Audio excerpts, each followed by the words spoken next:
Chapter 25. So Festus, having come into that part of the country which was under his rule, after 3 days went up to Jerusalem from Caesarea. And the chief priests and the chief men of the Jews made statements against Paul, requesting Festus to give effect to their design against him, and send him to Jerusalem, when they would be waiting to put him to death on the way. But Festus, in answer, said that Paul was being kept in prison at Caesarea, and that in a short time he himself was going there. So, he said, "Let those who have authority among you go with me, and if there is any wrong in the man, let them make a statement against him." And when he had been with them not more than 8 or 10 days, he went down to Caesarea, and on the day after, he took his place on the judge's seat, and sent for Paul. And when he came, the Jews who had come down from Jerusalem came round him, and made all sorts of serious statements against him, which were not supported by the facts. Then Paul, in the answer to them, said, "I have done no wrong against the law of the Jews, or against the temple, or against Caesar." But Festus, desiring to get the approval of the Jews, said to Paul, "Will you go up to Jerusalem, and be judged before me there in connection with these things?"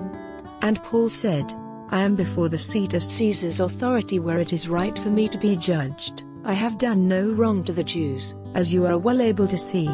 If, then, I am a wrongdoer and there is a cause of death in me, I am ready for death. If it is not as they say against me, no man may give me up to them. Let my cause come before Caesar."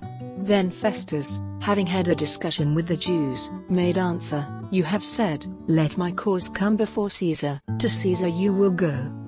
Now when some days had gone by, King Agrippa and Bernice came to Caesarea and went to see Festus. And as they were there for some days, Festus gave them Paul's story, saying, "There is a certain man here who was put in prison by Felix, against whom the chief priests and the rulers of the Jews made a statement when I was at Jerusalem, requesting me to give a decision against him. To whom I gave answer that it is not the Roman way to give a man up, till he has been face to face with those who are attacking him, and has had a chance to give an answer to the statements made against him." So, when they had come together here, straightway, on the day after, I took my place on the judge's seat and sent for the man.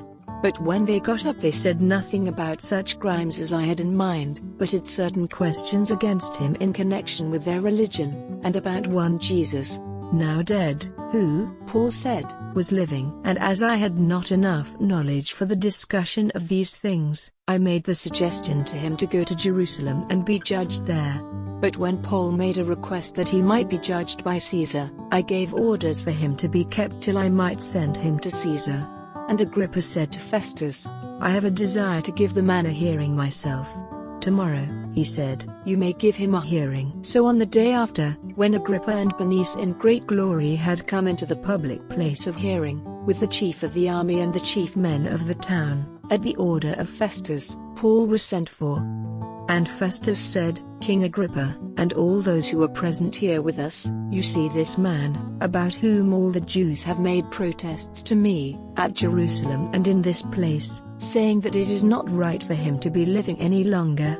But, in my opinion, there is no cause of death in him, and as he himself has made a request to be judged by Caesar, I have said that I would send him, but I have no certain account of him to send to Caesar.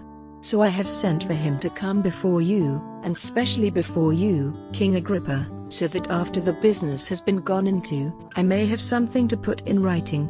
For it seems to me against reason to send a prisoner without making clear what there is against him."